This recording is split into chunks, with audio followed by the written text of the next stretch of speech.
Bajo las lámparas resplandecientes del Palacio de Aranda, la alta sociedad celebra una cena que promete alianzas y fortuna. Pero entre copas de cristal y sonrisas fingidas, una criada descubre un secreto capaz de destruirlo todo.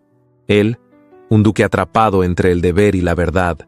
Ella, una mujer sin nombre, pero con el valor de desafiar a los poderosos. Una sola frase cambiará el destino de todos. No confíe en ellos. Así comienza una historia de lealtad, intrigas y amores prohibidos, donde la verdad puede costar más caro que el silencio. Cuéntame, ¿desde dónde estás escuchando esta historia? Y dime, ¿crees que el amor puede sobrevivir cuando el mundo entero conspira contra él? Sevilla, primavera del año 1856. Los candelabros de cristal centelleaban con orgullo sobre el largo comedor del Palacio de Aranda, proyectando destellos dorados sobre la vajilla de porcelana francesa y los cubiertos de plata antigua. Una brisa suave se colaba por los ventanales entreabiertos, trayendo el perfume del azahar que florecía en los patios interiores. Todo, desde el bordado de los manteles hasta la disposición de los lirios blancos en los floreros de mármol, hablaba de riqueza, de linaje, de una noche en la que no debía existir la menor imperfección. El duque Héctor de Aranda, con su porte sobrio y mirada templada, presidía la mesa con la serenidad de quien ha sido entrenado para dominar cualquier salón, cualquier rumor, cualquier herida disimulada bajo las apariencias. Vestía un frac negro impecable, con solapas de satén y un chaleco gris perlado que realzaba la intensidad de sus ojos. A su derecha, la señorita Inés de Valcárcel lucía un vestido marfil de seda bordado en hilos dorados, y su peineta de carey sostenía una mantilla de encaje que caía sobre sus hombros como una telaraña preciosa. Su sonrisa era precisa, simétrica, como si hubiese sido ensayada ante un espejo durante años. Al otro extremo del salón, casi invisible entre las sombras, se movía Eliana Robledo. De no ser por su andar ligero y la forma en que sus ojos recorrían cada gesto de los comensales, habría pasado desapercibida, como todas las criadas bien entrenadas. Pero Eliana no era como las demás. Aunque su vestido marrón de lana y su delantal blanco indicaban humildad, su postura erguida y la precisión con que manipulaba la bandeja revelaban una elegancia innata, sutil, contenida. Mientras servía el vino a uno de los invitados menores, un aroma metálico rozó su nariz. No era el habitual perfume de los caldos andaluces. Era otra cosa. Algo que recordaba vagamente a las tardes en que limpiaba la antigua bodega tras la caída de un tonel. Un tufo casi imperceptible, pero familiar para quien había aprendido a detectar lo que otros preferían ignorar. Sus ojos se deslizaron entonces hacia la copa destinada al duque, donde el mayordomo acababa de verter el contenido sin esfuerzo ni ceremonia. Inmediatamente después, captó una mirada fugaz entre don Ramiro de Valcárcel y su hija. No fue un gesto evidente, sino un leve asentimiento, casi un tic nervioso, pero suficiente para que el corazón de Eliana se sobresaltara. El tiempo pareció ralentizarse. El murmullo de la orquesta se volvió lejano. El repiqueteo de los cubiertos contra la porcelana se transformó en un eco hueco. Eliana se acercó a la cabecera de la mesa, con una jarra entre las manos, fingiendo que servía agua. Se detuvo junto al duque, temblorosa. El mundo podía derrumbarse en un suspiro. Con voz apenas audible, pero cargada de un fuego contenido, se inclinó levemente y murmuró: «No confía en ellos». El duque no giró la cabeza. Solo parpadeó una vez. Luego posó la mano sobre su copa, como si su intención de beber hubiese cambiado sin razón aparente. En ese instante, uno de los invitados, sentado 2 puestos más abajo, soltó un quejido ahogado. El silencio cayó como un velo. La copa de aquel hombre rodó por el mantel, derramando un vino oscuro que parecía sangre. Un susurro recorrió la mesa. Las damas se llevaron las manos al pecho. Inés se levantó con lentitud, fingiendo alarma. Don Ramiro frunció el ceño, pero no se movió. Los sirvientes acudieron de inmediato, pero el ambiente ya estaba viciado. No por el vino, sino por la sospecha. Eliana retrocedió 2 pasos, con el corazón latiéndole en la garganta. Había cruzado una línea invisible, una que ninguna criada debía atreverse a tocar. Había susurrado una verdad que nadie había pedido escuchar. Y sin embargo, en los ojos del duque, por primera vez, no hubo desprecio, sino algo más complejo, algo peligroso, algo imposible, algo que comenzaba. La madrugada cayó sobre Sevilla con el lamento de una tormenta anunciada. Los cielos se cerraron como un telón espeso y las primeras gotas comenzaron a golpear los ventanales del palacio de Aranda, arrastrando consigo la atmósfera contenida de la velada anterior. Las risas forzadas y las palabras medidas que dominaron la cena de compromiso ahora se habían desvanecido, dejando en su lugar un eco inquietante que recorría los pasillos con la misma insistencia que el viento entre las bugambilias del patio. El duque Héctor de Aranda permanecía en su estudio, de pie frente a la chimenea apagada, con la copa intacta aún en su mano derecha. No la había soltado desde el momento en que la criada de voz temblorosa, esa que apenas recordaba haber visto entre el servicio, se atrevió a advertirle. No confíe en ellos, le había susurrado, y ahora esas palabras reverberaban en su mente con una fuerza que lo desarmaba. ¿Quién era ella para decir tal cosa? ¿Y por qué arriesgaría tanto para hacerlo? El desconcierto lo envolvía como una bruma. Conocía a los Valcárcel desde hacía años, o eso había creído. Sabía del ascenso veloz de don Ramiro en los círculos financieros, de la belleza alabada de su hija Inés, y de su incansable afán por asociarse con casas nobles mediante alianzas oportunas. Pero nunca había sentido el abismo que ahora percibía con claridad. Una grieta invisible se había abierto en el suelo bajo sus pies, y la única certeza era la mirada de la joven criada que había osado detenerlo en medio de una cena de estado. Mientras tanto, en las estancias inferiores del palacio, Eliana Robledo se lavaba las manos con agua fría en un lavabo de piedra, temblando no por el clima sino por el peso de lo que acababa de hacer. Sabía que su osadía tendría consecuencias. Las criadas mayores ya la miraban con recelo, algunas con desdén. Había quebrado el pacto silencioso que las mantenía invisibles. Había traspasado una frontera que no podía ser desandada. Un portazo seco la sacó de su pensamiento. Doña Matilde, la jefa de servicio, irrumpió en la sala con el rostro contraído. «Ha sido llamada al salón de música, inmediatamente». Eliana se secó las manos con un paño raído, contuvo el aliento y obedeció. Mientras subía por las escaleras laterales, su mente iba más rápido que sus pasos. ¿Sería despedida esa misma noche? ¿Sería humillada ante todos?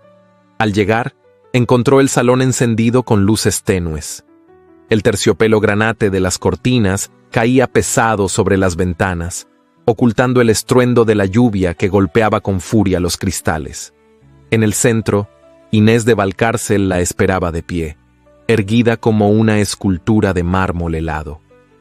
A su lado, don Ramiro sostenía un bastón con la punta firmemente apoyada sobre el suelo de mármol. La duquesa viuda estaba sentada, silenciosa, sus manos entrelazadas sobre su regazo. Eliana hizo una reverencia. Su vestido de trabajo aún conservaba marcas del vino derramado durante la conmoción. Inés la miró de arriba abajo como si contemplara algo desagradable, algo que debía ser retirado de inmediato. «¿Qué creías lograr con tu pequeño teatro?», inquirió sin elevar la voz, pero con una frialdad que cortaba el aire. «¿Te atreviste a insinuar que mi familia conspira contra el duque en medio de una cena de compromiso? ¿Estás loca?» «No fue una insinuación», respondió Eliana con la voz baja pero firme. «Fue una advertencia». Don Ramiro avanzó un paso, alzando la voz por primera vez. «Esta insolencia no puede pasar sin castigo. Esta muchacha debe ser expulsada inmediatamente, con deshonra. No se puede permitir que el servicio mancille el honor de nuestras familias. Es una criada, una insolente sin educación ni freno». Eliana apretó los puños detrás del delantal. La humillación le ardía en la piel, pero no bajó la cabeza. En su pecho, una dignidad silenciosa la sostenía como una columna de hierro. La duquesa viuda intercambió una mirada casi imperceptible con su hijo, quien había entrado en la sala sin que nadie lo advirtiera. La lluvia había empapado los bordes de su chaqueta y el cabello húmedo caía levemente sobre su frente. «Ella no irá a ninguna parte», declaró Héctor con una calma inquietante. «Esta noche no». El silencio fue absoluto. Inés abrió los labios, pero no pronunció palabra. Don Ramiro frunció el ceño con tanta fuerza que sus arrugas parecían profundizarse una década. «¿Te das cuenta de lo que estás diciendo?», le reprochó el banquero. «Esta joven ha puesto en duda nuestro honor frente a todos. No necesito que nadie ponga en duda lo que yo ya empiezo a sospechar», respondió el duque, clavando sus ojos en su futuro suegro con una intensidad glacial. El invitado que cayó enfermo no bebió de su copa, bebió de la mía. Eso no es una coincidencia. Los ojos de Inés se abrieron, pero solo por un instante. Luego retomó su máscara de serenidad. «No puedes creer en las palabras de una sirvienta sin pruebas». «No creo en palabras», replicó él. «Creo en los ojos que miran sin miedo». Y esta mujer me miró como si su vida dependiera de ello. Eliana bajó la mirada entonces, por pudor, por incredulidad, por el vértigo de verse defendida por aquel hombre al que apenas conocía. En sus venas, el pulso latía con fuerza, y la piel de sus brazos se erizaba no por el frío, sino por la sensación de que algo incontrolable había comenzado a arder. La duquesa se levantó entonces con esfuerzo, pero con dignidad intacta. Se investigará lo sucedido. Hasta entonces, la señorita Robledo no será molestada. Héctor asintió, y con un leve gesto de su mano, indicó que Eliana podía retirarse. Ella hizo una reverencia torpe, y salió del salón con la sensación de caminar en una cuerda tensa suspendida sobre un abismo. Esa noche, mientras la lluvia golpeaba los techos con furia, el palacio se convirtió en un lugar distinto. Cada habitación contenía susurros. Cada sombra parecía esconder un secreto. Las doncellas cuchicheaban en la cocina. Los mozos evitaban mirarse a los ojos.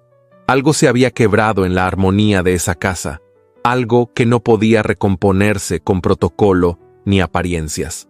En su despacho, el duque encendió la chimenea por primera vez en semanas. Sacó un cuaderno de notas, documentos bancarios que había recibido semanas atrás y una lista de propiedades recientemente adquiridas por los Valcárcel. Se sentó ante su escritorio con expresión sombría. El fuego crepitaba, la tormenta no cesaba, y en el corazón del palacio de Aranda la sospecha comenzaba a tomar forma. Ajeno a lo que ocurría en las cocinas y en las alcobas cerradas, Héctor trazaba mentalmente un nuevo mapa, uno donde el deber no bastaría, uno donde la verdad sería la única guía. Y en el fondo de sus pensamientos, como un murmullo persistente, resonaba la voz que se había atrevido a susurrarle la advertencia más temida. No confía en ellos. La mañana siguiente a la tormenta, amaneció con un cielo encapotado que parecía prolongar la tensión que aún se respiraba dentro del palacio de Aranda. Las gotas de agua resbalaban lentamente por los cristales de las ventanas, como si la propia casa llorara en silencio, contagiada por la inquietud de quienes la habitaban. Eliana Robledo descendía los peldaños de piedra que llevaban a la bodega con pasos medidos, cargando en sus brazos una cesta con paños de lino recién lavados. Su semblante era sereno, pero en su interior el alma no dejaba de estremecerse. Desde aquella noche, sus compañeras la miraban como si fuera un fuego que amenazara con quemarlas a todas. Y aunque intentaban fingir indiferencia, sus cuchicheos no se detenían ni cuando ella estaba cerca. La cree importante ahora. Seguro se imagina que el duque la mirará como a una dama. Una sirvienta que habla demasiado siempre termina mal. Las palabras se colaban como cuchillas entre sus pensamientos, pero ella no respondía. Se limitaba a mirar al frente, a fingir que su mundo aún era el mismo, aunque sabía que ya nada lo era. Desde que se atrevió a hablar, desde que sus ojos se cruzaron con los del duque y él no la condenó, todo había cambiado. En la cocina, las damas de compañía de Inés también habían recibido instrucciones precisas. Vigilar cada movimiento de la criada que había perturbado la armonía. Disfrazaban la vigilancia con tareas triviales, como enviar a Eliana al patio más alejado a recoger hierbas húmedas o enviarla a la despensa a contar frascos ya contados. Era una estrategia de desgaste, un intento por devolverla al lugar que creían le pertenecía.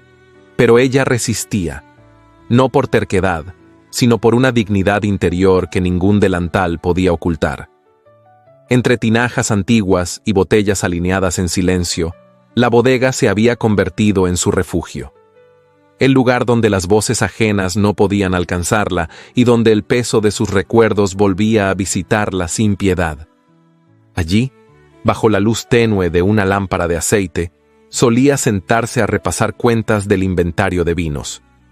Anotaba con letra pequeña y ordenada, como si cada cifra fuera una plegaria. Era un talento heredado de su padre, cuya voz aún resonaba en su memoria como un murmullo lejano. La exactitud es una forma de justicia, hija mía. Cuando los poderosos mienten, los números dicen la verdad. Esa frase la había acompañado desde que era niña, cuando vivía en una casa más modesta, pero digna, en las afueras de Granada. Su padre, don Aurelio Robledo, fue contador de una familia noble que acabó en la ruina tras una bancarrota provocada por una alianza financiera con los Valcárcel. Un escándalo que se había silenciado entre pasillos oscuros y favores comprados. Su padre murió poco después, no por enfermedad, sino por deshonra. Y ella había aprendido, muy joven, que en el mundo al que servía, la verdad rara vez salvaba a los justos. El ruido de unos pasos la sacó de su ensimismamiento. Eran firmes, cadenciosos, demasiado distintos a los de cualquier criado. El corazón le dio un vuelco. Al alzar la vista, vio la figura del duque Héctor de Aranda en el umbral de la bodega. Vestía una chaqueta de color pizarra, con el cuello de la camisa abierto, sin corbata, como si no esperara visitas. Llevaba en la mano un cuaderno de cuero gastado. Sus ojos la encontraron con una intensidad serena, sin altivez. No habló de inmediato. Observó el lugar, respiró el aroma del vino añejo, del moho antiguo, de las emociones calladas. No sabía que venían a la bodega personas como usted, dijo Eliana, apenas alzando la voz, sin ironía, pero sin sumisión. Tampoco sabía que aquí se encontraba más claridad que en el resto del palacio, respondió él, avanzando un paso. Ella dejó la pluma sobre la mesa y se incorporó con suavidad. Su delantal tenía manchas de barro seco y los bordes de su vestido estaban húmedos. Pero su mirada era firme, transparente. En su rostro, el cabello castaño se soltaba levemente del moño, como si la sinceridad no necesitara ataduras. ¿Busca algo, señor? Él la miró con detenimiento antes de responder. Busco entender. Me dijeron que usted es hija de un bodeguero, pero usted escribe como una contadora profesional. No es común. Eliana desvió la mirada por un instante. El aire se volvió más denso. El pasado pesaba como un abrigo mojado sobre sus hombros, pero algo en la voz del duque la invitaba a no callar más. Mi padre fue contador, reveló en voz baja, como si la confesión aún le doliera en los labios. Trabajó para la casa de los Zúñiga, en Granada, hasta que los Valcárcel los arrastraron a la ruina. Fue una alianza fallida, o un engaño deliberado. Nunca lo sabremos. Solo sé que, después de aquello, mi padre se quitó el anillo de compromiso y jamás volvió a sonreír. Héctor permaneció inmóvil. En su mirada apareció una grieta de sorpresa y algo más profundo. Comprensión, silencio, respeto. No sabía nada de eso, murmuró él. ¿Y cómo llegó usted aquí? La duquesa viuda me tomó a su servicio cuando mi madre cayó enferma. Yo tenía 15 años. Me enseñaron a servir, a no preguntar, a no levantar la vista. Pero no se puede borrar lo que una fue, ni lo que una aprendió. El duque se acercó a la mesa y apoyó suavemente su cuaderno sobre ella. Observó las cifras que Eliana había estado anotando, ordenadas, claras, perfectas. Y aún así, eligió advertirme, sabiendo que podía costarle todo. Ella lo miró entonces, con los ojos desnudos de toda máscara. Lo que más temo no es perder mi lugar aquí, es perder la poca verdad que me queda. Por un instante, El silencio se volvió cómplice entre ellos. La tenue luz de la lámpara proyectaba sus siluetas sobre las paredes de piedra, como si el destino ya estuviera escribiendo un nuevo capítulo entre esas sombras. Él alzó una ceja, apenas un gesto, pero cargado de intención. ¿Y cree que los Valcárcel son capaces de repetir lo que hicieron con los Zúñiga? Estoy segura, respondió ella sin vacilar. Las sonrisas de la señorita Inés son demasiado perfectas, y su padre no mira a los hombres, sino a sus propiedades. Héctor cerró su cuaderno sin decir nada más. Pero antes de marcharse, giró hacia ella una última vez. Gracias por no callar. Eliana bajó la cabeza en señal de respeto, pero cuando él se fue, no pudo evitar posar la mano sobre el lugar donde él había estado apoyado. Estaba tibio aún, y en ese calor sutil, en ese gesto que no era un roce pero que lo contenía todo, sintió que algo empezaba a quebrarse dentro de ella. No era amor todavía, no era deseo, era el inicio de una comprensión profunda, de una alianza improbable, de una emoción que no se decía en voz alta, pero que ya empezaba a hablar en los silencios.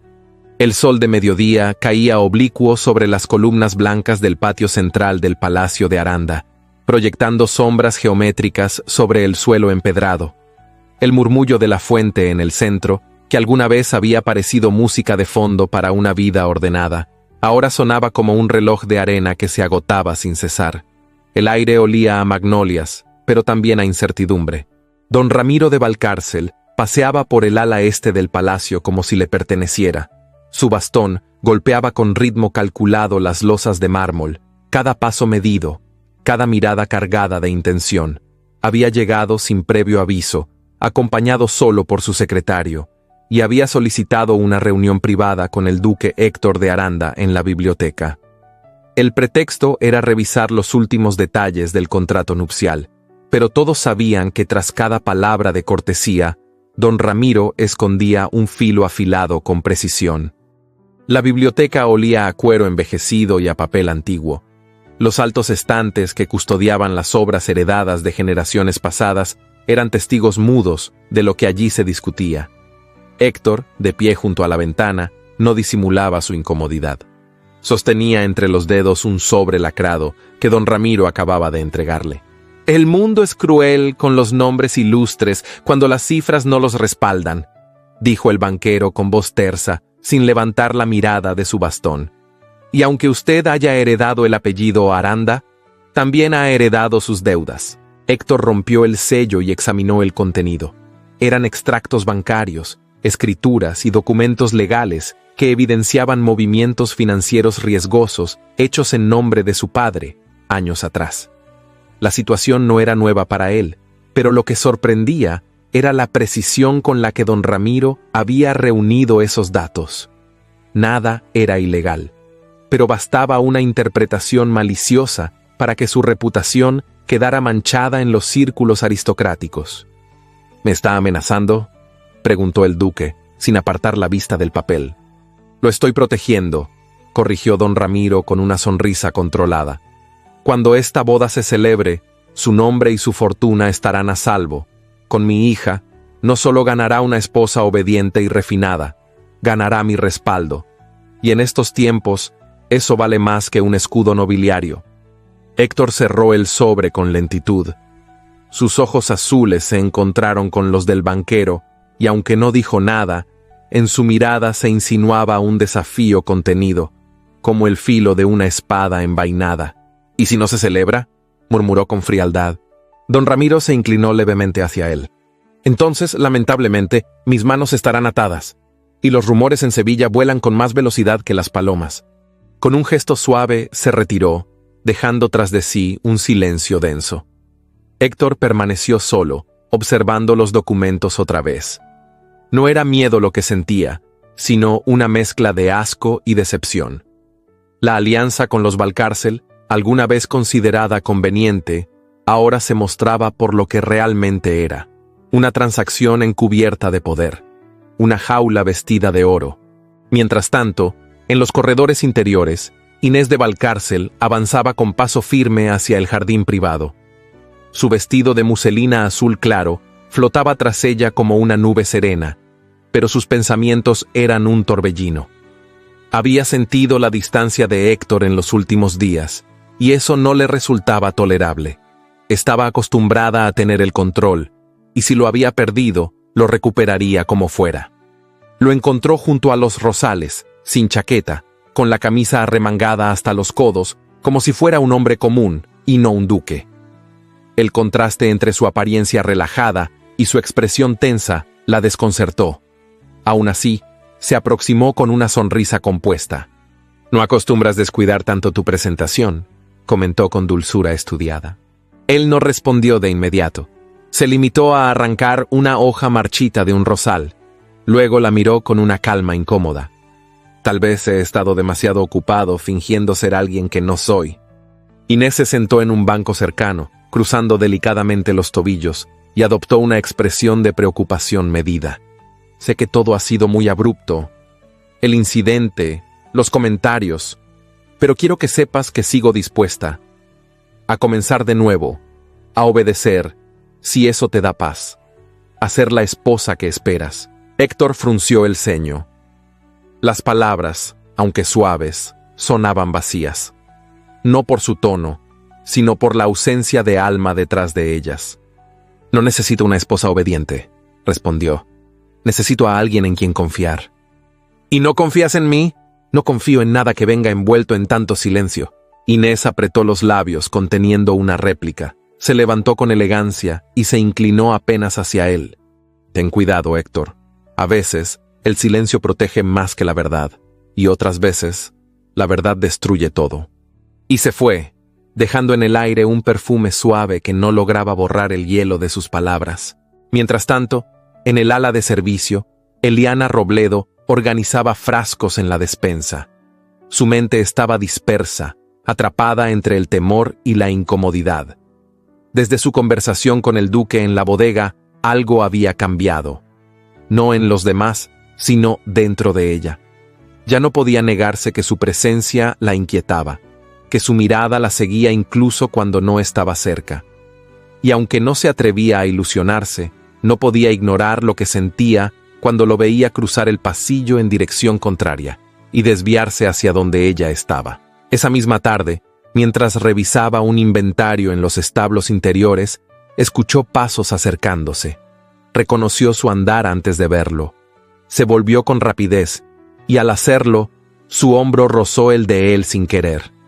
Eliana retrocedió un paso, turbada, mientras él sostenía con firmeza el contacto visual. «¿Me molesta mi presencia?», preguntó él sin ironía.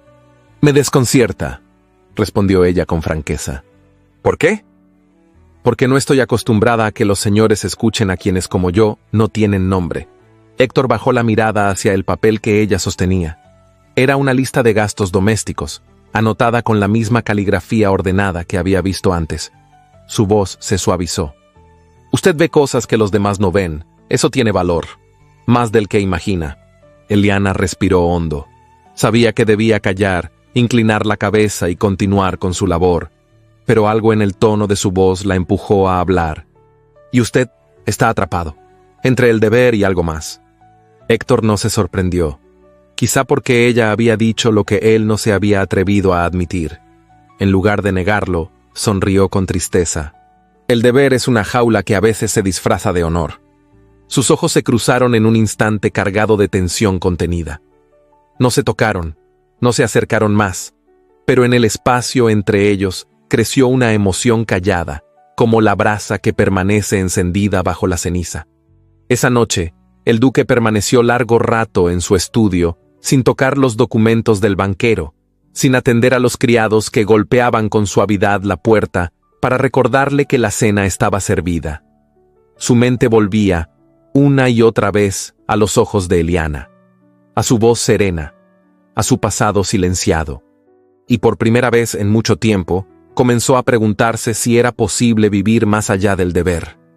Si era legítimo perseguir no lo que convenía, sino lo que conmovía el alma. La noche había descendido sobre el palacio de Aranda con una calma inquietante. El aire estaba cargado de humedad, y el perfume tenue de los naranjos en flor flotaba por los corredores como una melodía sin voz.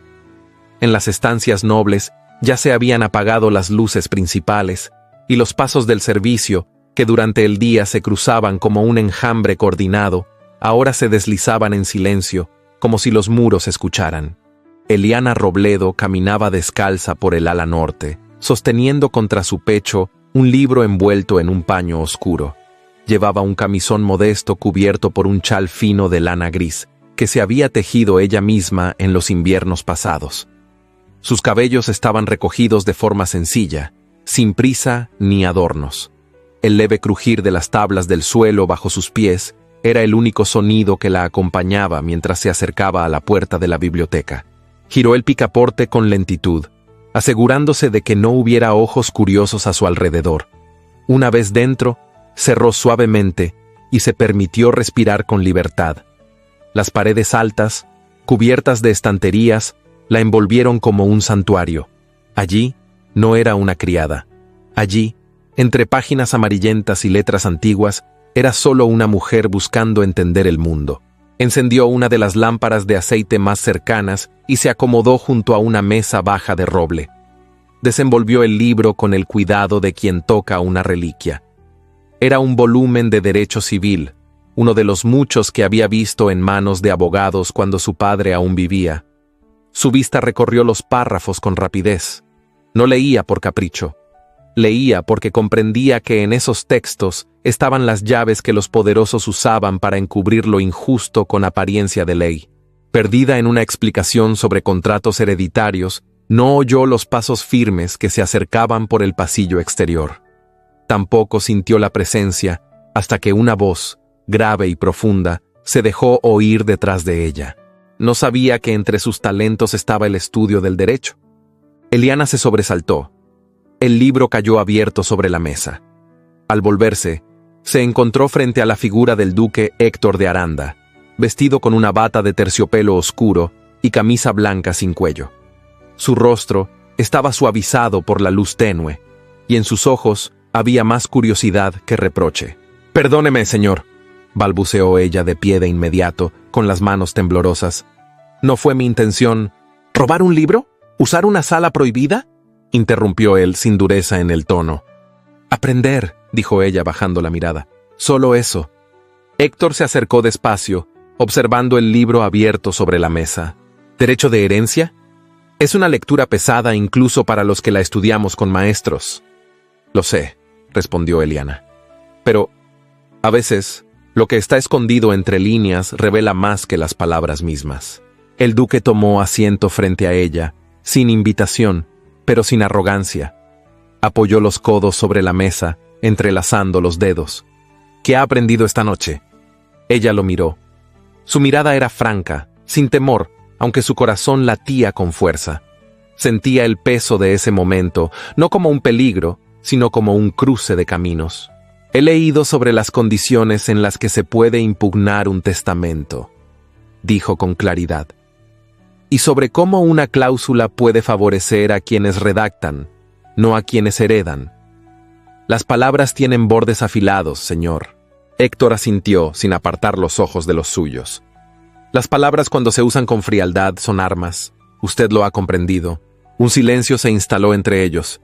No era incómodo, era espeso, íntimo, como si la propia biblioteca hubiera suspendido el aliento para no interrumpirlos. «¿Por qué le interesa este tema?», preguntó él con suavidad. Eliana bajó la mirada hacia sus manos entrelazadas. «Porque he visto cómo un documento puede arruinar una familia, cómo la ley, escrita por unos pocos, puede sepultar la verdad de muchos». Sus palabras no eran un reproche, ni una súplica. Eran una confesión que nacía desde lo más hondo. Héctor se inclinó hacia adelante, fascinado por la firmeza de su voz, por la mezcla de inteligencia y dolor en su rostro. En ese instante, ya no vio a una criada. Vio a una mujer que había vivido entre grietas y que aún así no se había quebrado. «Usted no es una mujer común», dijo, con una sinceridad que le sorprendió incluso a él. Eliana alzó los ojos. Había algo contenido en su expresión, algo que temblaba sin romperse. «Tampoco usted lo es». Sus miradas se detuvieron una sobre otra, sostenidas por una fuerza invisible. No se movieron. No se tocaron. pero todo dentro de ellos pareció aproximarse. No con prisa, sino con certeza. La cercanía era eléctrica, y sin embargo, ambos supieron que no debían cruzar aún esa frontera. Desde el umbral de la biblioteca, una silueta permanecía inmóvil. La duquesa viuda, envuelta en una capa de terciopelo negro, observaba desde las sombras. No hacía ruido, no intervenía, solo miraba. En su rostro, la sorpresa era profunda, pero no amarga. No era cólera lo que sentía, sino una sospecha que se transformaba lentamente en otra cosa. Esperanza. Ella, que conocía todos los gestos de su hijo, había notado en su voz una ternura rara. Ella, que había leído tantos ojos en los salones de Sevilla, entendía ahora lo que ocurría en los de Eliana. No dijo nada, y cuando se retiró en silencio por el corredor, lo hizo con una certeza naciente. El destino ya no se escribiría con títulos ni apellidos, se escribiría con actos. En la biblioteca, Héctor se puso de pie. Eliana también lo hizo. El momento se cerraba, pero algo había quedado entre ellos, algo que no necesitaba nombre. «Debería volver a sus aposentos», dijo él finalmente. «Sí, señor», respondió ella, pero sus palabras eran suaves, sin distancia. Héctor se inclinó y recogió el libro. Se lo entregó sin prisa, sin dejar de mirarla. «No lo devuelva todavía. Me gustaría discutir otro capítulo con usted. Mañana, si no es mucha osadía de mi parte». Eliana lo tomó con manos temblorosas. Hizo una leve reverencia y salió de la sala con pasos medidos. Cuando la puerta se cerró tras ella, Héctor permaneció un momento en silencio, contemplando la lámpara aún encendida. Una noche en la biblioteca había bastado para romper el muro que los separaba. No con palabras altisonantes ni con gestos indebidos, sino con la verdad compartida entre dos almas que comenzaban a reconocerse. Y en ese reconocimiento nacía algo que ni la sangre, ni el poder, ni las convenciones sociales podrían detener. La tarde caía sobre Sevilla con un calor denso y silencioso, como si el cielo mismo contuviera la respiración. En el palacio de Aranda, los corredores se sumían en penumbra y los sirvientes hablaban poco, atentos al pulso tenso de la casa. Cada mirada se deslizaba con cautela, cada paso era más medido. Nadie lo decía en voz alta, pero algo había cambiado. En el estudio del duque, las cortinas estaban corridas y solo una lámpara de aceite iluminaba la estancia. Héctor permanecía de pie frente a su escritorio, con una carta en la mano. No era un documento oficial, ni llevaba sello ni firma. Pero las palabras trazadas con una caligrafía irregular encendían una alarma silenciosa en su interior. La acusación era clara. Los Valcárcel, a través de testaferros, habrían falsificado avales y títulos de propiedad para adquirir tierras que no les pertenecían, manipulando a inversionistas desprevenidos. El lenguaje era técnico, preciso, con detalles que no podían ser inventados por un enemigo casual. El duque pensó durante largos minutos antes de actuar. No podía confiar en los abogados de su familia, muchos de los cuales respondían a alianzas pasadas, y sin embargo, había una persona dentro del palacio cuya inteligencia le había sorprendido más de una vez. Una mujer sin poder ni apellido, pero con un juicio certero y un pasado silenciado por el escándalo ajeno. Envió a un lacayo de confianza con un mensaje breve. «Encuéntrese conmigo en la capilla, después del anochecer». Horas más tarde, Eliana Robledo entraba en la pequeña capilla del ala oeste. Sus pasos resonaban sobre el mármol mientras el crepúsculo teñía las vidrieras con tonos rojizos. El altar estaba cubierto por un paño blanco y las velas apagadas proyectaban sombras que bailaban con el último rayo de sol. Allí, esperándola en la penumbra, estaba Héctor. Ella se detuvo al verlo, sin ocultar su sorpresa. Él se volvió hacia ella y por primera vez no la llamó por su condición ni por su nombre. Solo dijo: «Necesito su ayuda». Eliana se acercó sin hablar. En sus ojos había una mezcla de precaución y curiosidad. El duque extendió la carta. Ella la tomó con ambas manos y la leyó en silencio, frunciendo levemente el ceño al reconocer términos técnicos que conocía bien. «Esto no es una suposición», murmuró. «Quien escribió esto sabe lo que dice». «¿Cree que es auténtico?». Casi todo lo que aquí se menciona puede verificarse, si se sabe dónde buscar. Héctor la observó con detenimiento. ¿Sabría hacerlo? Eliana dudó apenas un instante. Sí, pero no sola. Él asintió. Dígame qué necesita. Un nombre. Un hombre llamado Eugenio Andrada. Fue escribiente y contador menor en la casa de los Zúñiga. Conoció los métodos de los Valcárcel. Desapareció después del escándalo. Pero sé que vive en Triana, en la calle de los Guijarros. Lo enviaré a buscar, aseguró el duque. No. Si usted lo busca, él no hablará. Si yo voy, quizá recuerde lo que mi padre hizo por él. Hubo un silencio denso entre ambos. Héctor finalmente cedió con un leve gesto. Tome esta insignia. Si tiene problemas, muéstrela. Nadie en esta ciudad se atreverá a tocar a quien porte el sello de los Aranda. Eliana asintió, y al hacerlo, sus dedos rozaron los de él. Fue un contacto breve, involuntario, pero la corriente que nació de ese roce fue más poderosa que cualquier palabra. Se miraron un instante largo, cargado de algo que ninguno se atrevía aún a nombrar. Esa misma noche, bajo la oscuridad cómplice de un carruaje sin escudos, Eliana cruzó el puente hacia Triana. Las calles empedradas eran húmedas y olorosas, y las farolas apenas alumbraban el camino. Encontró la casa sin dificultad, una puerta baja, de madera rajada, con una aldaba oxidada. Tocó una vez, luego otra. La abrió un hombre de rostro enjuto, con ojeras marcadas y las manos manchadas de tinta seca. Al verla, su primera reacción fue cerrar la puerta, pero Eliana dijo su nombre con claridad. Soy hija de Aurelio Robledo. El hombre se detuvo, sus ojos se agrandaron con incredulidad. ¿El contador?, susurró. Pensé que estaba muerto. Lo está, pero su memoria aún puede limpiar lo que ustedes ensuciaron. Eugenio Andrada no era un hombre valiente, pero no era ciego. Reconocía la justicia cuando se le presentaba con voz firme. Esa noche, revisaron papeles antiguos, duplicados de contratos, anotaciones que él había guardado por miedo o culpa. Al amanecer, Eliana regresaba al palacio con un pequeño paquete envuelto en tela de saco. Pruebas, datos, fechas, rúbricas, nombres. Pero alguien ya la esperaba en las sombras. Al entrar por la cocina, fue interceptada por el mayordomo, don Laureano, un hombre rígido, con años de lealtad a los Valcárcel, que siempre la había considerado una presencia indeseable. Esa madrugada, él la miró con ojos encendidos.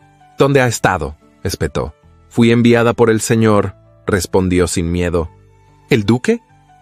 Sí, pero don Laureano ya había visto el paquete en sus manos. Lo arrebató de un tirón, sin darle tiempo de defenderlo. ¿Papeles? ¿Robando documentos? ¡No son robados! ¡Silencio! ¡Ya basta! No permitiré que una criada manche el honor de esta casa. Y sin más, la tomó por el brazo y la arrastró hacia el ala deshabitada del palacio. Allí, en lo alto de la torre antigua, la encerró en el desván. Era un lugar oscuro, con una única ventana circular por la que apenas entraba la luz. Eliana gritó, golpeó la puerta, pero nadie acudió. Horas más tarde, al no encontrarla en la cocina ni en los jardines, Héctor comenzó a buscarla.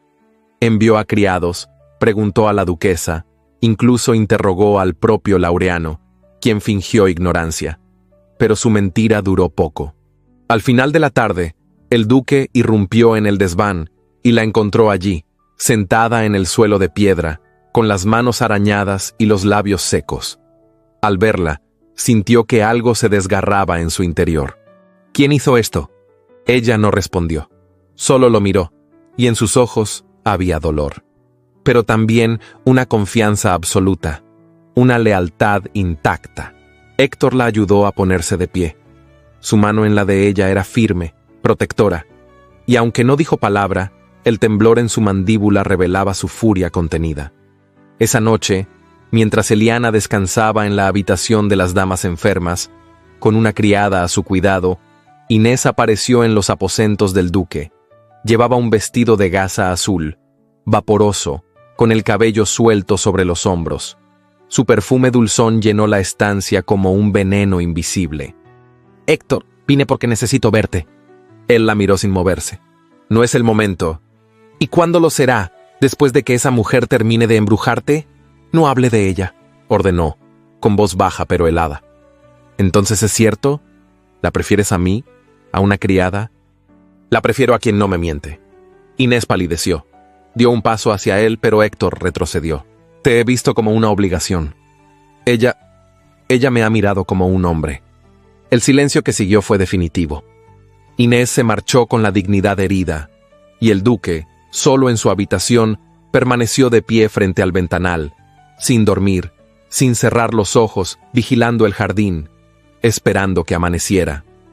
Porque en algún lugar de la casa, una mujer que nunca buscó poder acababa de demostrar lo que significaba la verdadera lealtad. El cielo de Sevilla amaneció cubierto por una neblina espesa, como si la ciudad presintiera que ese día no sería como los demás. El palacio de Aranda despertó en un silencio más solemne de lo habitual, y no era el recogimiento lo que se respiraba entre las paredes doradas, sino la tensión de una verdad que ya no podía permanecer oculta. Eliana Robledo se incorporó lentamente del lecho donde había sido instalada la noche anterior, en una pequeña habitación destinada a los enfermos y accidentados de la servidumbre.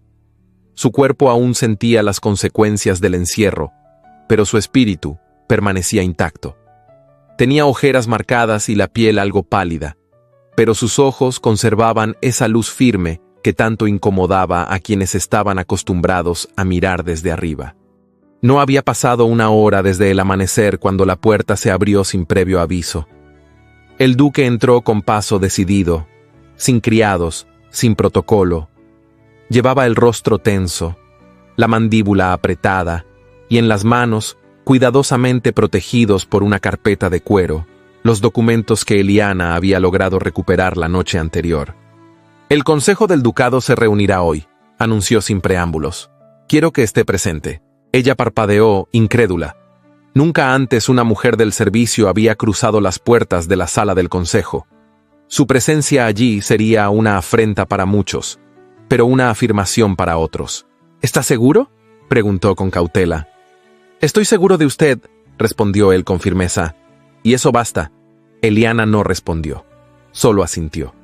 Pero en su pecho, una emoción distinta comenzó a brotar.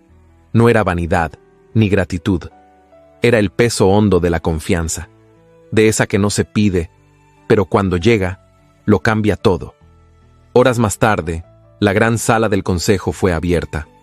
Los retratos de antiguos duques colgaban de las paredes altas, y los rayos de sol filtrados por los vitrales caían sobre la larga mesa de roble tallado. Allí, sentados con sus túnicas de gala, los miembros del consejo aguardaban con expresiones contenidas. Algunos murmuraban al ver entrar a Héctor con una joven desconocida a su lado. Pero ninguno osó levantar la voz. El duque tomó la palabra. Con voz firme y sin adornos, presentó los documentos recopilados. Contratos manipulados, firmas falsificadas, registros dobles y títulos de tierras que habían sido expropiadas a familias menores con métodos encubiertos. A cada hoja que depositaba sobre la mesa, los rostros de los presentes se endurecían más. Y entonces, con una serenidad que desafiaba su lugar en la jerarquía social, Eliana explicó. Con palabras claras, sin titubeos, reveló cómo se había vinculado la fortuna de los Valcárcel a una red de corrupción financiera que comenzaba en Granada y se extendía hasta Sevilla, cómo su propio padre fue víctima de aquella maquinaria y cómo su muerte no fue por enfermedad, sino por la vergüenza que otros sembraron. Al final, el silencio fue absoluto. Don Ramiro de Valcárcel, sentado al fondo de la sala como invitado de honor, palideció. Sus dedos apretaban el borde del banco con fuerza, y una gota de sudor descendía por su sien. Inés, a su lado, no hablaba. Su vestido estaba impecable, su peineta perfectamente colocada, pero sus ojos delataban el derrumbe. El disfraz de virtud se había resquebrajado. ¿Tiene algo que decir en su defensa?, preguntó Héctor dirigiéndose directamente a don Ramiro. El banquero intentó erguirse. Todo esto son acusaciones infundadas, presentadas por una mujer sin apellido, sin posición, sin pruebas de su honor, pero con pruebas de su crimen, interrumpió uno de los consejeros, un noble anciano de mirada penetrante. Las voces comenzaron a alzarse. El escándalo estalló entre los miembros del consejo. Algunos exigieron una auditoría oficial. Otros, más drásticos, pidieron el retiro inmediato de los Valcárcel de todos los contratos vigentes. La sala se convirtió en una tormenta de opiniones, pero el veredicto era ineludible. Don Ramiro se levantó bruscamente, dispuesto a marcharse, pero un guardia cerró la puerta. No habría huida fácil.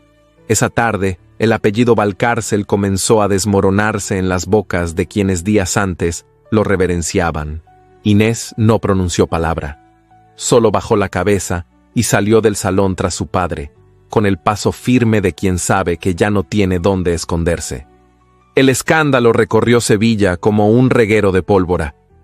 En los salones, en los cafés, en los jardines aristocráticos, todos hablaban del golpe que el joven duque había asestado a una de las familias más influyentes de la ciudad. Algunos lo llamaban temerario, otros valiente. Pero ninguno podía ignorar que el centro de aquella conmoción era también una mujer que no pertenecía a su mundo, una criada. Esa misma noche, mientras las lámparas del palacio eran encendidas una a una, Eliana fue convocada por la duquesa viuda.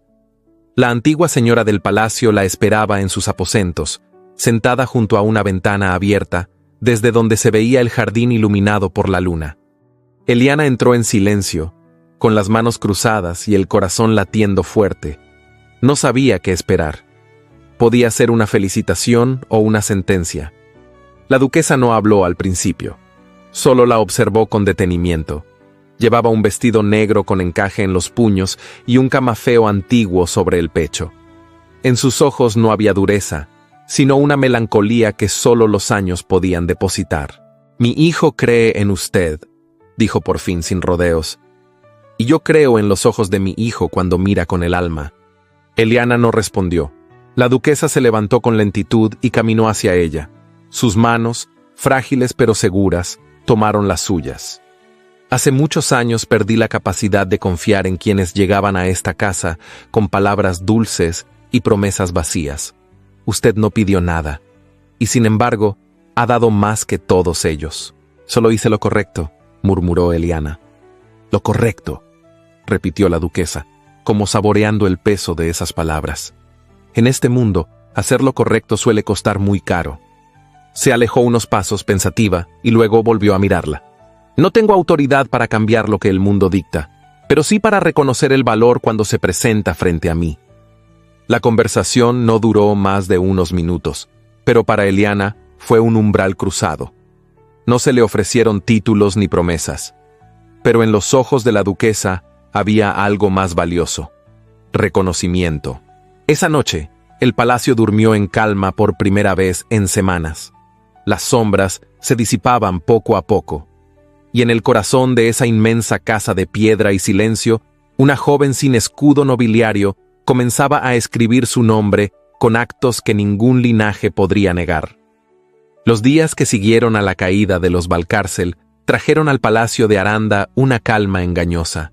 Las conversaciones en voz baja, los rostros atentos, los pasos silenciosos de los criados, todo parecía recobrar su orden natural.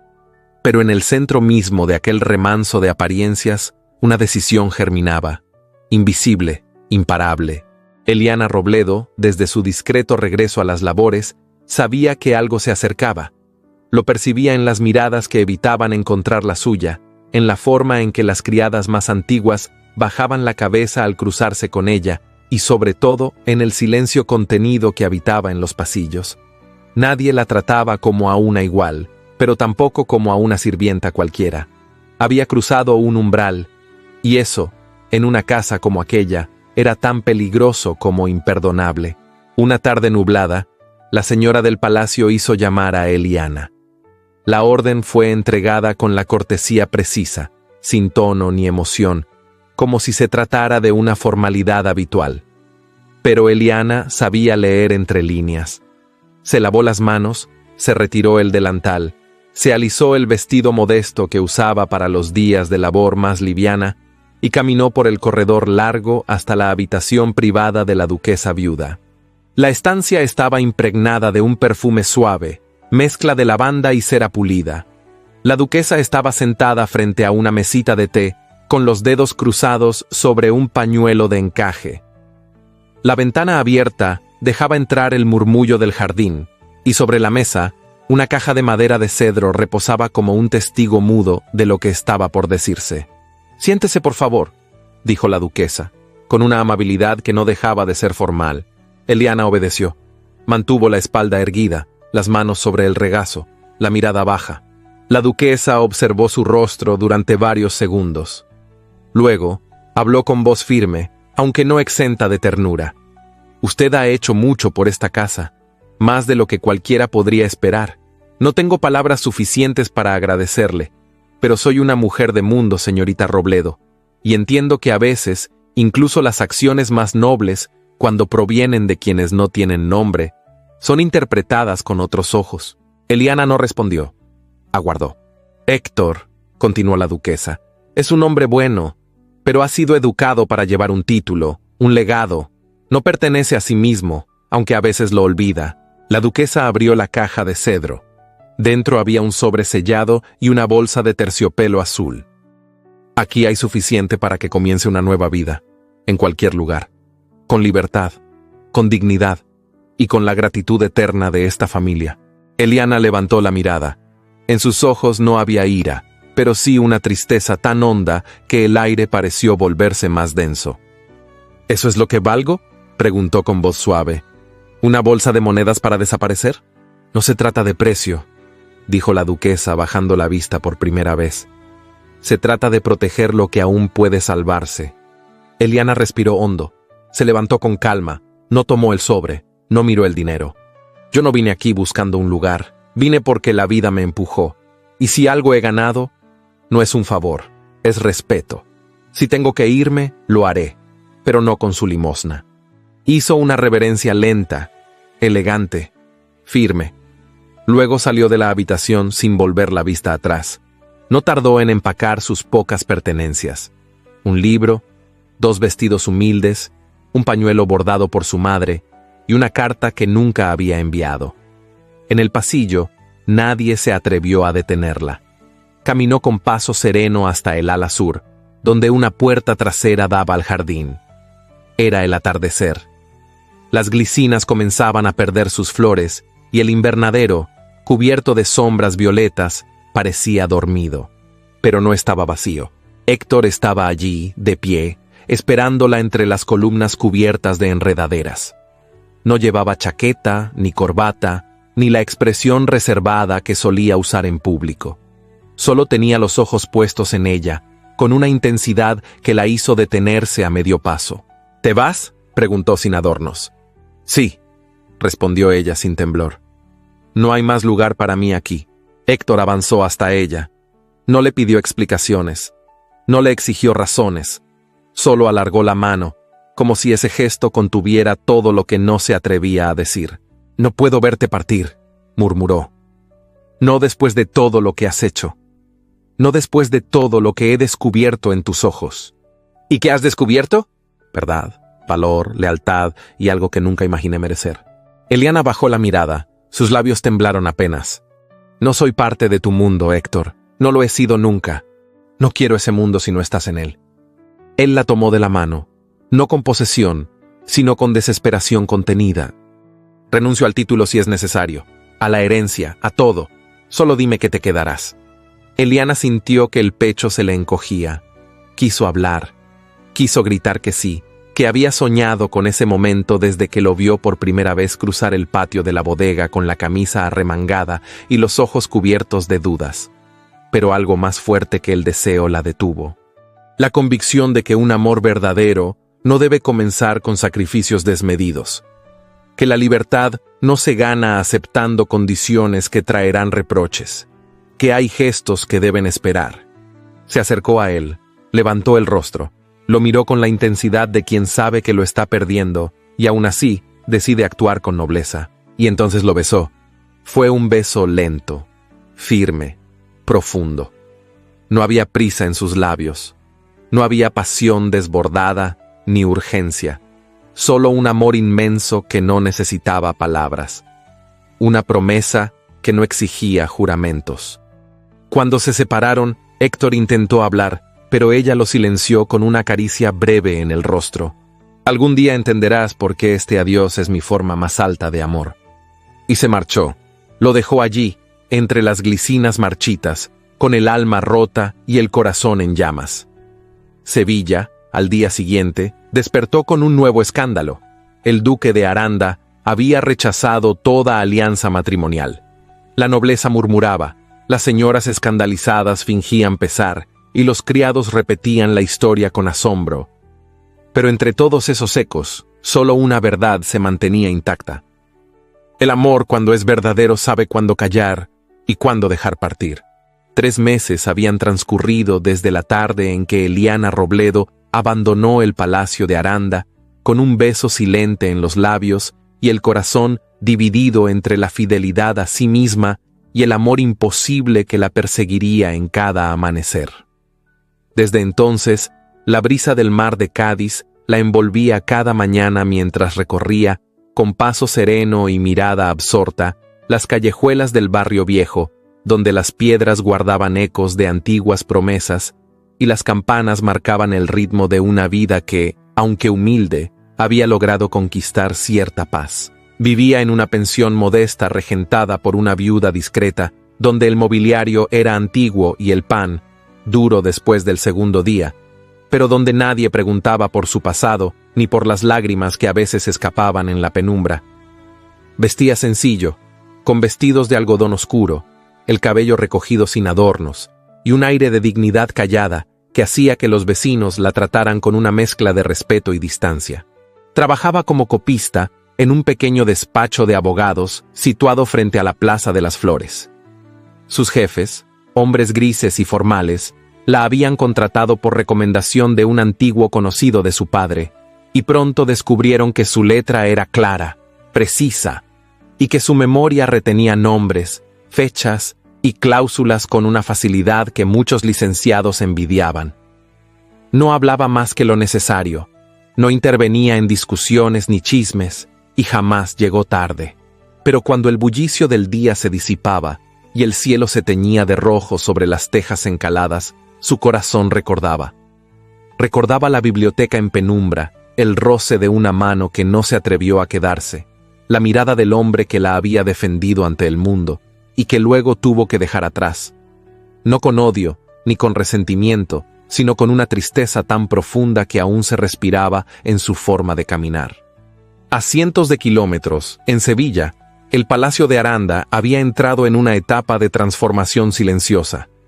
El duque Héctor, tras el escándalo que sepultó la reputación de los Valcárcel, comenzó una reforma agraria en sus tierras que lo alejó aún más de los nobles tradicionales. Redujo tributos a los arrendatarios, financió obras públicas en aldeas vecinas y reorganizó sus finanzas con la mirada puesta en la equidad. Muchos lo admiraban, otros lo llamaban insensato. Pero lo que ni sus aliados ni sus enemigos sabían era que el motor de cada decisión, el pulso detrás de cada reforma, nacía de una ausencia. Porque Héctor, aún rodeado de libros, reuniones y criados atentos, no dormía con tranquilidad desde que Eliana se marchó. Su voz le venía en sueños, su nombre lo oía en la lluvia, y su recuerdo lo guiaba incluso cuando se decía a sí mismo que había hecho lo correcto. En medio de esos días agitados, una sombra se fue cerniendo sobre el ala norte del palacio. La duquesa viuda, desde hacía semanas, no salía de sus aposentos. Las crónicas de la casa lo atribuían al frío, a los nervios, a la edad. Pero el médico, tras una visita más larga de lo usual, susurró a su hijo una verdad imposible de ignorar. Su madre se apaga, no hay fiebre ni herida, pero su corazón parece rendido. Héctor comenzó a pasar más tiempo junto a ella. Le leía en voz baja, le hablaba de la cosecha, de los caballos, de sus viajes a las aldeas. Pero la duquesa lo miraba sin realmente escucharlo. Solo en una ocasión, mientras la tarde caía y las sombras cubrían el ventanal, le tomó la mano con la suya, ya delgada y casi transparente. «Tu padre murió con la frente alta», murmuró ella. «Pero yo siempre llevé culpas que no dije». Héctor enmudeció. A Eliana la juzgué con dureza, y en ella vi el reflejo de una juventud que yo no me permití. No lo hice por maldad, lo hice por miedo. El silencio los rodeó por un momento. Luego, con un leve suspiro, la duquesa pidió a su doncella que trajera una caja antigua que conservaba en el fondo de su armario. Era pequeña, de madera de nogal, con herrajes envejecidos. Dentro, un pliego sellado con cera blanca. Este documento fue entregado a mi esposo muchos años atrás por un caballero arruinado que deseaba dejar constancia legal de su paternidad. No tenía fortuna, ni tierra, pero sí honor. Ese hombre fue Aurelio Robledo. Héctor no podía creer lo que escuchaba. ¿Usted sabía? Lo supe, pero en aquel momento creí que no era importante. Ahora comprendo que fue un error. Con manos temblorosas, le entregó el pliego. Eliana no solo merece tu amor, merece el nombre que le fue negado. Y si tú aún la amas, no la busques como criada, búscala como igual. Esa misma noche, sin avisar a nadie más que a su cochero de mayor confianza, Héctor partió hacia Cádiz. Llevaba consigo el documento, el corazón lleno de esperanza y el peso de 3 meses de silencio sobre sus hombros. La ciudad lo recibió con un sol tibio y brisa de sal. Caminó entre las calles empedradas con el rostro cubierto por un sombrero discreto, preguntando por ella con cuidado, hasta que alguien señaló una pequeña pensión cerca del puerto. No la encontró allí. Le dijeron que trabajaba en un despacho junto a la plaza principal. Esperó el final de la jornada y la vio salir, con los brazos cargados de papeles y la cabeza baja, como si el mundo entero fuera un lugar demasiado frágil para sus pensamientos. No la llamó.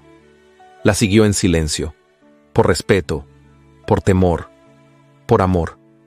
Y cuando ella se detuvo a observar una fuente en medio de la plaza, él se acercó despacio. Eliana. Su nombre en su voz. Después de tanto tiempo, Eliana se giró. Al verlo, el aliento se le escapó como un suspiro largo. No dijo nada. No necesitaba hacerlo. Héctor sacó el documento y se lo tendió con ambas manos. No como una prueba, no como un regalo, sino como una restitución. Este papel no cambia lo que eres, dijo, pero le pone nombre a lo que muchos negaron. Eres hija de un caballero, eres dueña de tu historia, y si aceptas volver, no será como sirvienta, ni como sombra, será como mi esposa. Eliana tembló. Las lágrimas comenzaron a caerle sin permiso, y por primera vez en mucho tiempo no las ocultó. ¿Estás seguro? Estoy seguro de ti, y eso basta. La plaza continuó su ritmo. Los transeúntes siguieron su camino. Pero para ellos, el mundo se detuvo, porque en ese instante, entre el honor y el amor, la elección ya había sido hecha, y esta vez no habría despedidas. El carruaje avanzaba lentamente por el camino de tierra que conducía al palacio de Aranda, flanqueado por los mismos cipreses altos que Eliana recordaba de sus años de servidumbre. Pero esa mañana de primavera, algo era distinto. No solo el cielo, despejado y límpido, o el trino de los jilgueros que se colaban entre las ramas. Era el aire, ese aire tibio y sereno que se instala en los días en que el destino deja de resistirse y por fin concede. Sentada en el interior del carruaje, Eliana Robledo sostenía entre las manos el documento que, días atrás, Héctor le había entregado con la solemnidad de quien repara una herida que no causó, pero que desea sanar. Aún no se acostumbraba a la idea de que ese pliego no solo restauraba su nombre, sino que también sellaba un camino que había construido con cada decisión, con cada renuncia. No era un regalo. Era la validación de una vida vivida con dignidad. A su lado, el duque de Aranda no pronunciaba palabra. Su presencia bastaba. De vez en cuando, sus miradas se cruzaban y bastaba un gesto, un roce, una respiración compartida para comprender todo lo que no necesitaba explicarse. Él había dejado atrás la ciudad, la presión de los nobles, las alianzas convenientes, y lo había hecho sin dramatismo, sin proclamas, solo con la convicción de quien ha elegido el amor sin condiciones. Cuando el carruaje cruzó los portones del palacio, los criados ya estaban formados en discreta fila, como si un antiguo ritual se repitiera, pero con un significado completamente nuevo. Nadie dijo nada. Nadie se atrevió a romper la solemnidad del momento. Había en los rostros una mezcla de sorpresa, respeto y emoción apenas contenida. Sabían quién era ella. Sabían lo que había hecho. Y sabían que, ese día, Eliana no regresaba como criada, sino como señora. La duquesa viuda los aguardaba en la terraza interior, sentada en su silla de mimbre, con un chal sobre los hombros y un libro cerrado sobre el regazo. Sus ojos, aunque más opacos por el paso del tiempo, aún conservaban la lucidez de quien ha visto más de lo que otros quisieran admitir. Cuando Eliana se acercó, la mujer la miró en silencio. Luego alzó la mano con lentitud y le rozó la mejilla con una caricia leve, como si bendijera una decisión largamente esperada. «Llegó la primavera», murmuró la duquesa, «y con ella, la luz volvió a esta casa». Eliana sonrió, y ese gesto, sereno y profundo, fue más elocuente que cualquier juramento. Los días siguientes se deslizaron con calma. Las habitaciones fueron preparadas, sin excesos. No hubo anuncios en los diarios, ni invitaciones a la nobleza. Solo se colocaron flores blancas en los salones y se pidió a los músicos del pueblo que acudieran al jardín para tocar algunas piezas discretas. La boda, como se había prometido, sería íntima, no por vergüenza, sino por amor a la verdad. La ceremonia tuvo lugar bajo los naranjos del patio central, esos mismos árboles que Eliana había regado en silencio durante años, cuando aún llevaba delantal y cofia. Ahora caminaba hacia ellos con un vestido color marfil, sin encajes ni joyas ostentosas. Su cabello, recogido en un moño bajo, estaba adornado apenas con una pequeña peineta de nácar, recuerdo de su madre. A su paso, los antiguos criados del palacio la miraban con orgullo contenido, no por su vestido ni por el anillo que pronto llevaría en el dedo, sino por la historia que representaba. Héctor la aguardaba bajo la sombra de los naranjos, con el sol filtrándose entre las hojas y dibujando destellos sobre su traje de lino gris. No llevaba la banda ducal ni ninguna insignia, solo su mirada fija en ella, como si en ese instante se uniera el pasado, el presente y todo lo que aún no sabían cómo nombrar. El sacerdote, un hombre de edad avanzada que conocía a la familia desde hacía décadas, pronunció las palabras justas, sin adornos, y cuando les pidió unir las manos, Eliana tembló apenas al sentir la calidez de la piel de Héctor sobre la suya. No era la emoción de una joven ilusionada, sino la certeza de una mujer que había amado con todo su ser, y había sido amada sin condiciones. ¿Aceptas tomar a esta mujer como tu esposa, reconociendo en ella no solo a la duquesa, sino a la compañera, la aliada, la mujer que eliges para compartir tu vida? La acepto, dijo Héctor con la voz firme, pero cargada de emoción. ¿Aceptas a este hombre como tu esposo, no por el título que lleva, sino por el corazón que te ha ofrecido? Lo acepto, respondió Eliana, y sus palabras se quebraron apenas al final. El beso fue breve, contenido, pero en él se sellaron todas las noches de silencio, todos los sacrificios, todas las heridas que el tiempo no había logrado borrar. Cuando se separaron, los músicos comenzaron a tocar una melodía suave y los pétalos de azahar cayeron como bendición desde los árboles. No hubo banquete, solo una comida sencilla en el comedor principal, donde cada plato fue preparado con cuidado por las manos que Eliana había conocido en las cocinas.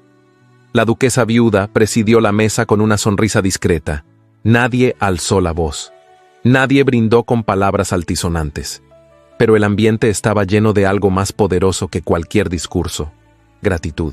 Al atardecer, cuando los últimos invitados se retiraron y el sol comenzó a esconderse tras las colinas, Eliana se retiró al ala este del palacio. Caminó sola, descalza, por los pasillos que tan bien conocía. Tocó las paredes con los dedos, como si saludara a los fantasmas del pasado.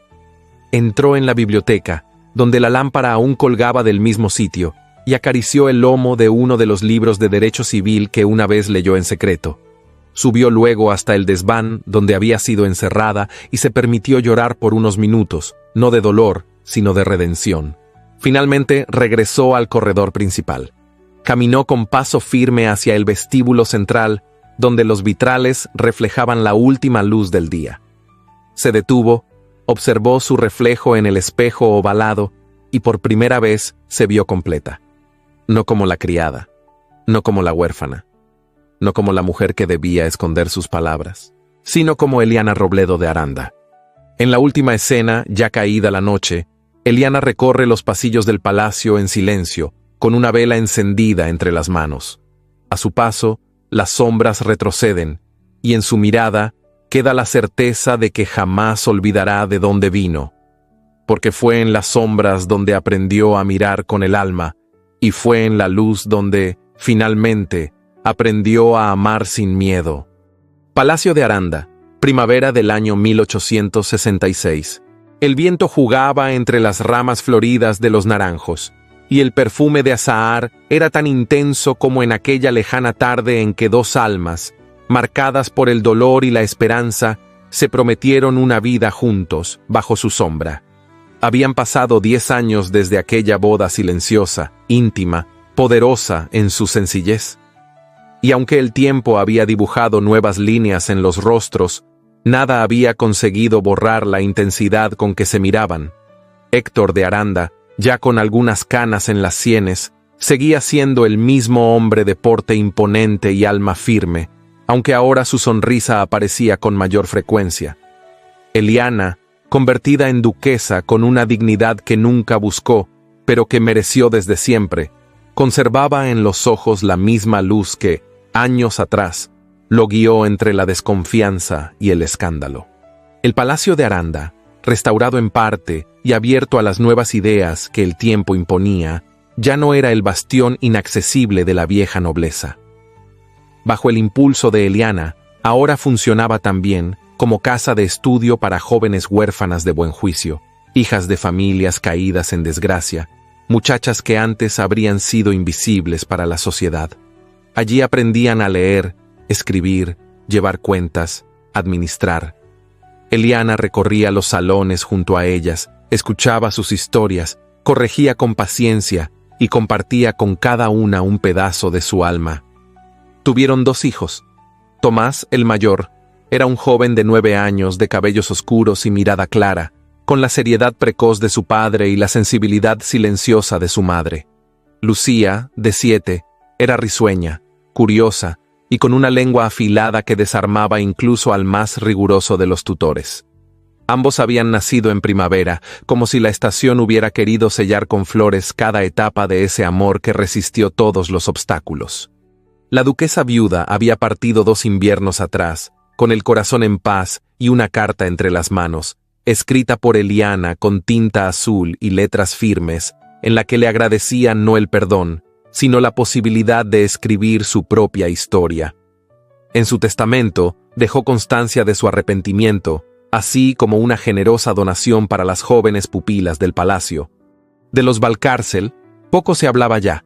Don Ramiro murió exiliado en Lisboa, en una casa pequeña y sombría, sin más compañía que los ecos de su ambición desmedida.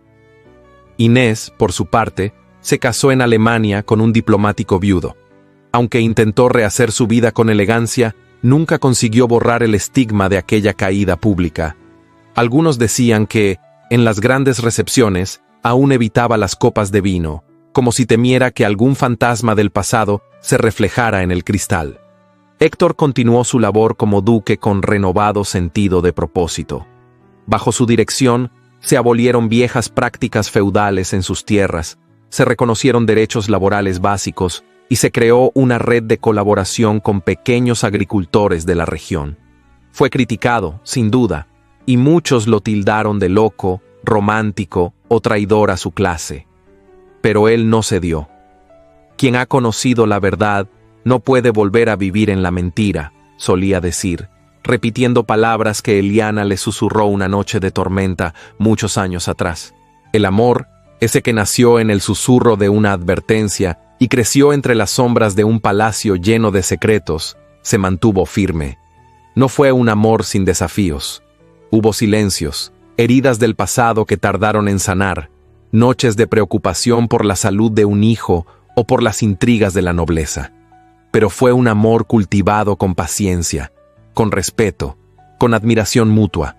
Un amor que no necesitó testigos ni grandes gestos, porque se manifestaba en lo cotidiano, en una taza de té compartida al anochecer, en un libro leído en voz alta, en una mano apretada con fuerza cuando las noticias no eran buenas. Esa mañana de primavera, Eliana se encontraba sentada en el banco de piedra junto al estanque, donde los lirios se mecían suavemente. Observaba a Tomás y Lucía correr entre los árboles. Tenía entre las manos un libro, pero no leía. Escuchaba el viento, los pasos de Héctor que se acercaban, los ecos de una década vivida con intensidad. «¿Sabes?», dijo él, sentándose a su lado. «Hace exactamente 10 años caminaste por este mismo sendero, con un vestido sencillo y el corazón temblando. Y yo supe que, si te dejaba partir, jamás volvería a encontrar la luz». Eliana giró el rostro y lo miró en silencio. Luego, con una sonrisa que aún conservaba la misma mezcla de dulzura y firmeza, respondió: «No fue luz lo que encontraste, fue verdad, y eso es más raro aún». Se quedaron así, juntos, viendo cómo los niños jugaban, cómo los pétalos caían como nieve tibia sobre el césped. La historia que habían vivido no estaba escrita en los libros, pero se sentía en cada rincón del palacio, en cada mirada que los seguía con respeto, en cada joven que ahora creía que un nuevo destino era posible, aún viniendo de las sombras. El sol comenzó a descender, tiñendo el cielo de oro. Héctor extendió la mano y Eliana la tomó, sin prisas, como quien sabe que el amor verdadero no tiene apuro. Y así, bajo los mismos naranjos donde todo comenzó, se cerraba un ciclo, uno que no fue perfecto, pero sí pleno, un romance nacido entre la injusticia y el deber, que floreció al abrigo del coraje y terminó convirtiéndose en leyenda, porque cuando el amor resiste el peso del tiempo, no se convierte en recuerdo, se convierte en eternidad. A veces, el amor más profundo nace en los rincones donde nadie se atreve a mirar. La historia de Eliana y Héctor nos recuerda que la verdad, la dignidad y la valentía no siempre visten seda ni habitan en los grandes salones. A veces, caminan en silencio entre las sombras, esperando el momento justo para florecer. Sombras en el Palacio de Aranda no es solo un romance.